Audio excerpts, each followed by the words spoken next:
கோவையில் சட்டவிரோத ஆக்கிரமிப்புகளை அகற்றக் கோரி கோவை மாநகராட்சி ஆணையரை முற்றுகையிட்டு பொதுமக்கள் மனு அளித்தனர். கோவை மாநகராட்சிக்குட்பட்ட கரும்புக்கடை சாரமேடு பகுதியில் சாலை ஓரங்களில் உள்ள சட்டவிரோத ஆக்கிரமிப்புகளை அகற்றக் கோரி அப்பகுதியைச் சேர்ந்த குடியிருப்போர் சங்கங்களின் கூட்டமைப்பினர் கோவை மாநகராட்சி ஆணையர் சிவகுரு பிரபாகரை முற்றுகையிட்டு மனு அளித்தனர். கோயம்புத்தூர் மாநகராட்சிக்குட்பட்ட கரும்புக்கடை சாரமேடு பகுதியில் 86வது, 84வது மற்றும் 62வது வார்டுகளுக்குட்பட்ட சாலை ஓரங்களில் சட்டவிரோத ஆக்கிரமிப்புகள் நாளுக்கு நாள் அதிகரித்து வருவதாக மனுவில் தெரிவிக்கப்பட்டுள்ளது.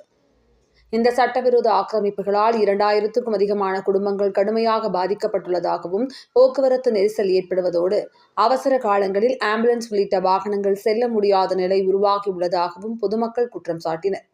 குறிப்பாக பள்ளி குழந்தைகள், முதியவர்கள் உள்ளிட்ட பொதுமக்கள் பெரும் சிரமத்தை எதிர்கொண்டு வருவதாக தெரிவித்தனர்.